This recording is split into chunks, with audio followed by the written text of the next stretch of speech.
you always get what you want, invariably.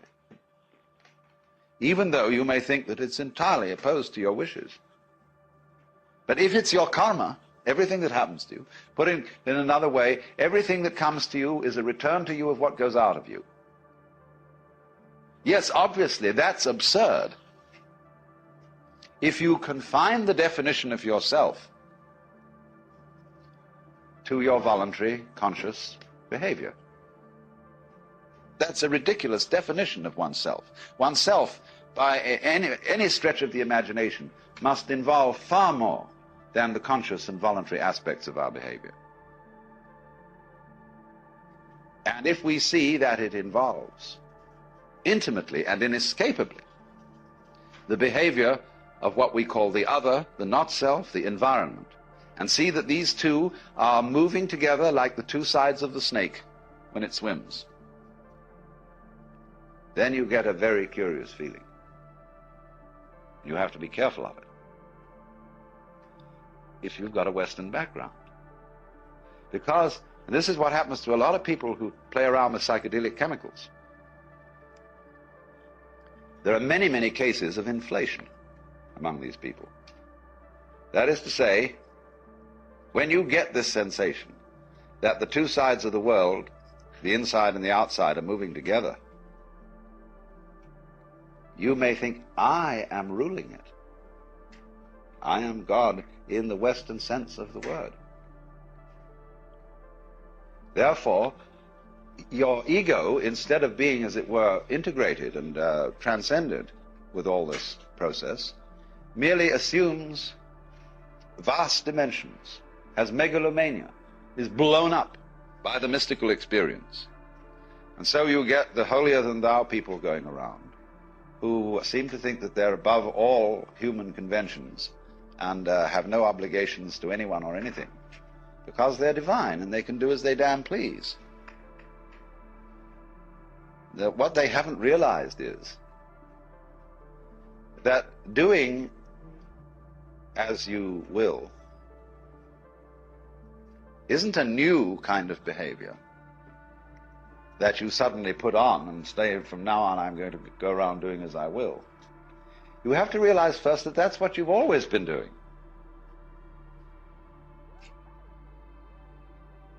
And you could look at this from a very simple point of view. It's not a complete point of view. But you can say, well, now what about the people who did good and who did the things that they didn't want to do? You know, everybody's mother said to us, darling, sometimes we have to do things we don't like. Well, what about that?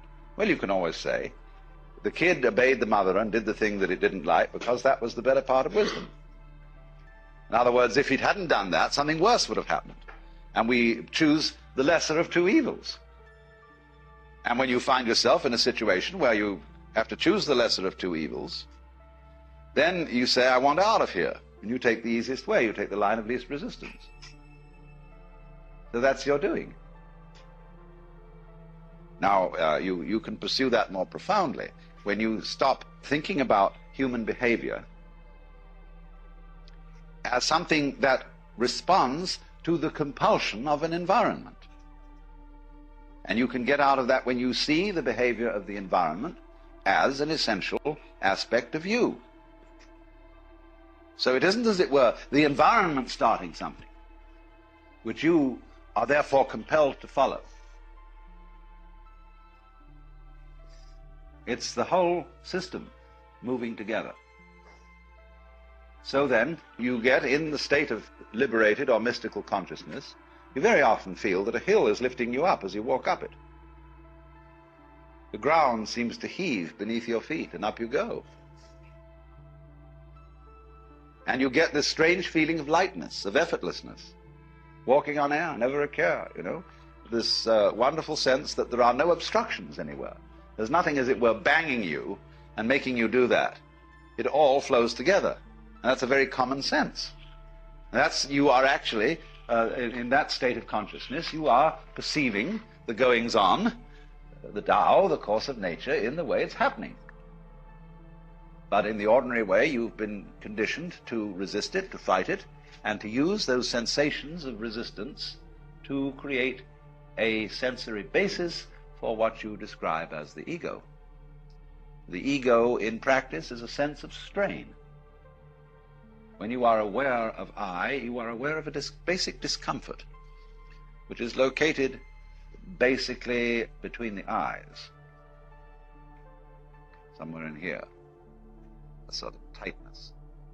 Also, it's in other centers too. It's in the solar plexus, and there are various physical centers, in other words, where this constant tension or resistance against it is going on. And that's what you feel when you talk about I. When that tension ceases, you discover immediately that the separate ego has disappeared, and that what I refers to is simply the total panorama of experience, everything that's happening. Obviously, I don't know all of it, because I can't inspect all of it with my radar, with my conscious attention. That would be a ridiculous undertaking, to know everything in that sense. We know it in a much better way, as we know how to grow hair and open and close our hands. So, this point of view can be understood if we clarify the initial problems we have about it. And I suppose the first problem is, if we accept the notion that everything that happens to us is our own karma, our own doing, then we have to be very careful of, shall we say, the devil of omnipotence, of inflation, of feeling that your ego is what is in control of all this. And the second thing is, if you think then that everything that happens to everybody is what they really want to happen, then you can absolve yourself from any qualms about being unkind to someone, because you could say, well, the unkindness I did you was what you really wanted, wasn't it? You know that business about the responsibility of the person who gets murdered for getting murdered? There is a curious sense in which a lot of people go around looking for trouble. Freud pointed out quite correctly the psychology of accident-prone individuals. They seem to be attracting trouble like lights attract moths. And we're all doing that, but we manage to remain unconscious of it, so that we can praise and blame and play the game which says, that's not my fault, that's your fault. And so we go around apportioning faults to everybody. Because if we're going to apportion praise for what the good things people do, you can't make praise mean anything unless you also go around blaming. Praise and blame go together. Supposing everybody was acting in a praiseworthy way, and we praised everybody for everything, they'd get tired of it. They wouldn't even notice it anymore. So long as you're going to get a kick out of being praised, you've got to go around blaming too. It's very simple. But if you see the folly of that praising and blaming are just creating each other, then you don't praise and you don't blame. You just dig the whole thing. And that's why, when we encounter very great sages, you never hear them blame people, and they very rarely praise anyone. You try to start gossip in the presence of such a person, and you make a derogatory comment about someone. It's as if you had thrown a rock into a well and heard no splash.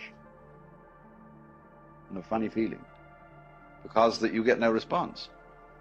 You get no agreement. And if you praise somebody, there's also likely nothing to be said, except perhaps some remark that, of course, you're praising the beloved in all its manifestations. And this disconcerts some people terribly. I've always noticed that real sages never gossip, never criticize persons. And because they understand so well The French saying, tout comprendre, c'est tout pardonner, to understand all is to forgive all, is so true if you are experienced in just the ordinary way of dealing with human problems. If you've been a counselor or psychotherapist or minister or anything like that, you very soon get to realize how vastly complicated people are, and to see that they really are in the messes they're in, not because of anything, but that's the way it is. And you stop blaming people, and because you don't blame people, you have open ears, and people come and seek your advice. They don't want to come to someone who's a counselor who will bawl them out. It's like dentists who simply accept the fact that people really don't take care of their teeth and realize that the job of a dentist is precisely to look after people who can't be bothered to take care of their teeth. That's why he's in business. So a good dentist doesn't bawl his patients out because they didn't do this, that, and the other. Just accept it. Same with doctors. They know perfectly well that nobody's going to live by the rules of health. And they're very vague as to what they are. And, you know, there's every kind of theory about how you ought to live and what is healthy, but they change in fashion. And you ought to eat this kind of diet in 1921. By the time it's 1930, they've changed their ideas altogether. And by the time it's 1960, it's back again to a mixture between 1921 and 1894. Something like that. You see, it's always changing. So while the rules are not so... See, if they were all absurd, it would be easy. They're not all absurd. There's some truth in it, always. But nobody's ever quite sure. So the function of healers and doctors and so on is just to do what can be done to stop the mess getting too messy. And they must accept it as that. That's their job. If I were healthy, I'd say to the doctor, I wouldn't need you. So you're in business.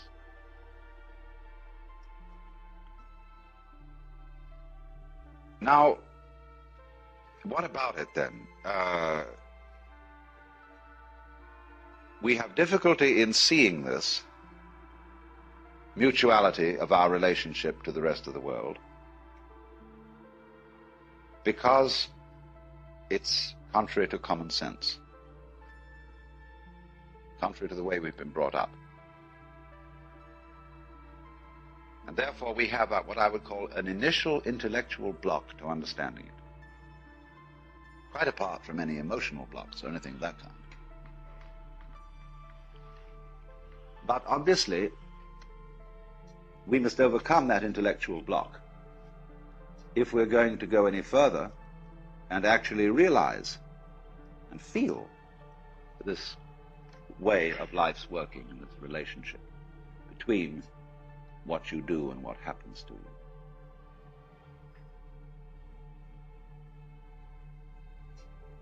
you. Then the question arises, then what do I do? Do I go around saying to myself, all this that's happening to you is what I wanted. I am inside and outside.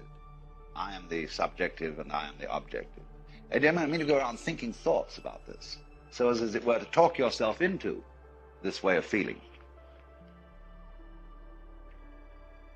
Well, that's very superficial,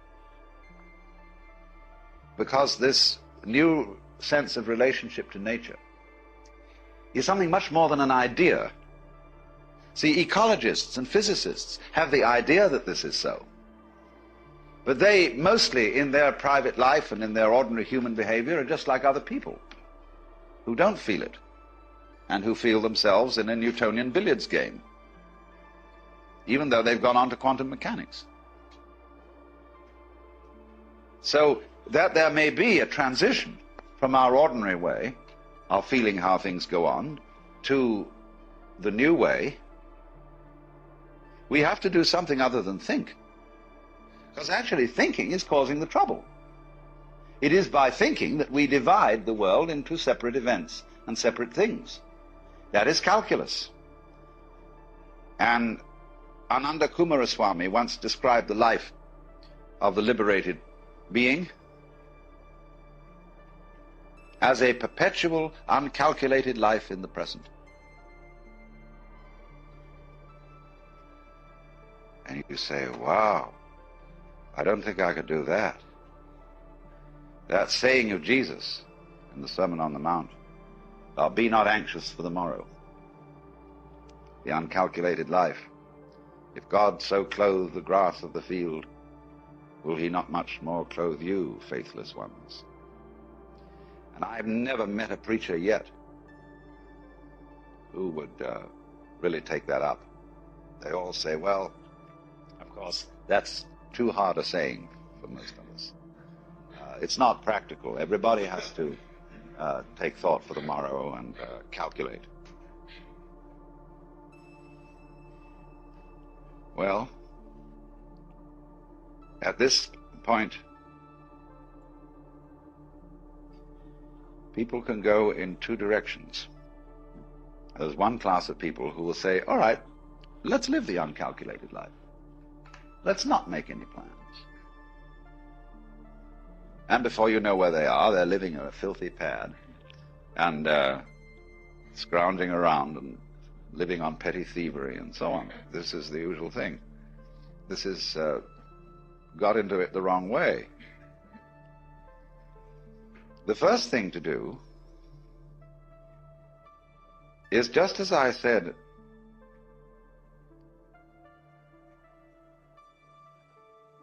whether you like it or not, and whether you know it or not, the relationship between you and the environment is always one that is harmonious. So in the same way, you are always living the uncalculated life. You have to find out, first of all, that you're always doing it, and that what you call your calculations and the things you did were funny little rationalizations. In other words,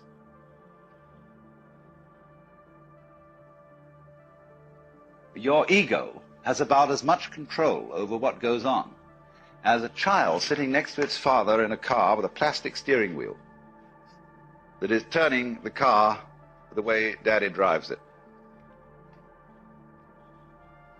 Because, as I pointed out, most of the functions, most of the goings-on in you, around you, the circumstances of life, have nothing to do with your ego at all.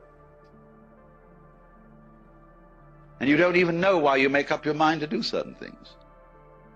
Superficially, we've a few ideas. It's like when you enter into a marriage. You have really no control over its outcome, in the ordinary sense of ego control. You've taken a colossal gamble in which you've involved enormous complexes of patterns. And maybe it'll come out all right if you don't interfere with it too much. You don't. It's like Oppenheimer said, it's perfectly obvious that the whole world is going to hell. And the only possible way we might stop that happening is not to try to prevent it. And you know, all these wars are started out by people who think that they're helping someone, that it's going to make things better. So when you begin from the basis, not of saying, I should now live the spontaneous and improvident and non-calculating style of life, but realize you've always done that, only you rationalized that you didn't. You always did what you wanted to do, basically.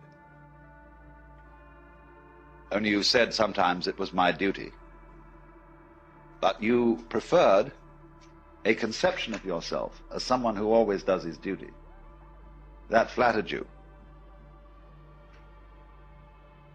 And so you were still following your own way. Now the first thing then is to see that that's what's happening.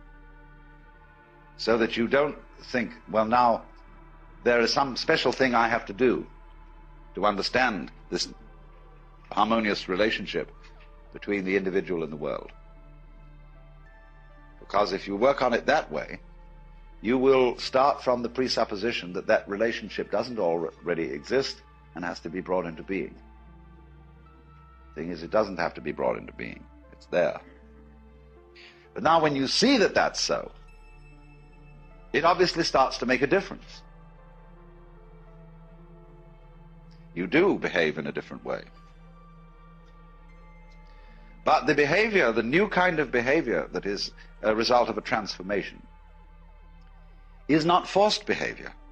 When you try to imitate the way a saint behaves, you have made a forced change, and you know all forced behavior is phony. It's like someone saying, I love you, I love you, I love you, when you don't. You feel you ought to, but you don't really. And there's something, it doesn't ring true. Let's think of the poor Lord listening to all the prayers of all those people saying, I love you, Jesus. And he knows they don't. No, they're just saying this because they think they ought to. And be very trying. So whenever you do a thing like that, you see, you make a forced change. Now, if the change is to happen in the same way that a seed at proper season breaks open and sends up a shoot, see, it comes from the whole force of life itself. Now, when you see that without your having to do anything, see, you are living the uncalculated life, and you're only pretending you're calculating it and arranging it, then, as it were, you will have a grasp of the total situation.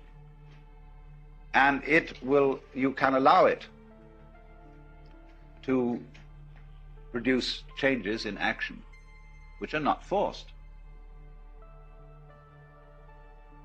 So this is why there is always a trend in every kind of spiritual doctrine which says something about grace, divine grace.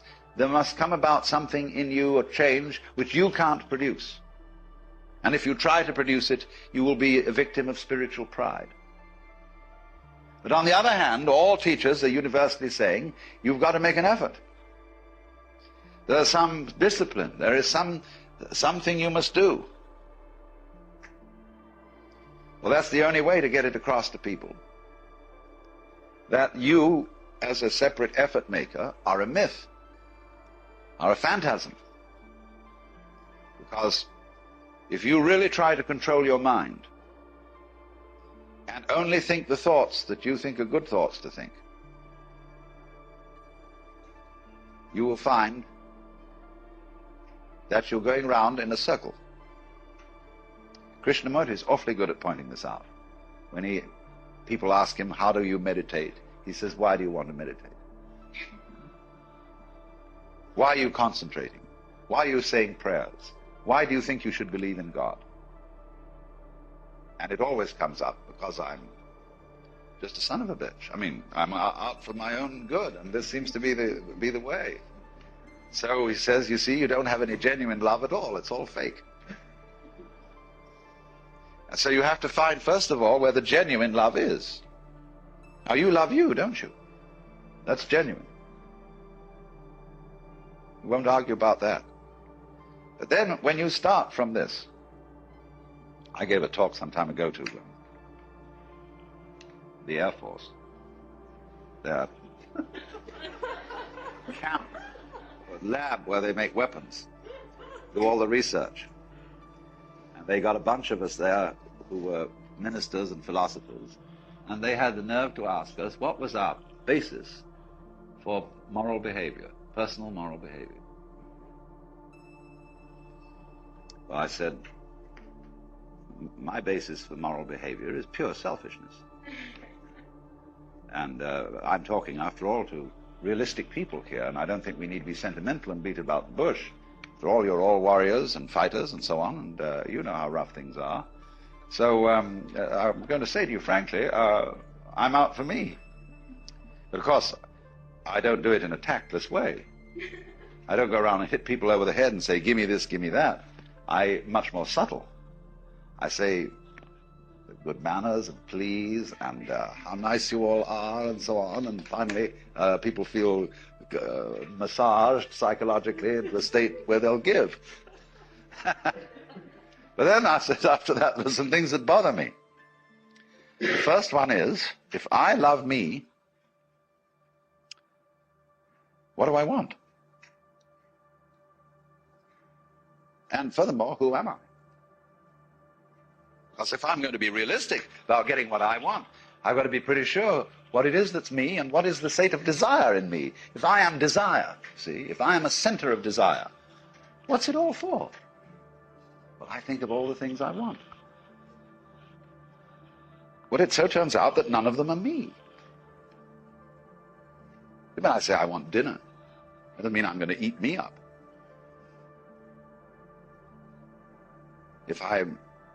Any pleasure I can think of is the enjoyment of something that I hadn't thought of defining as myself.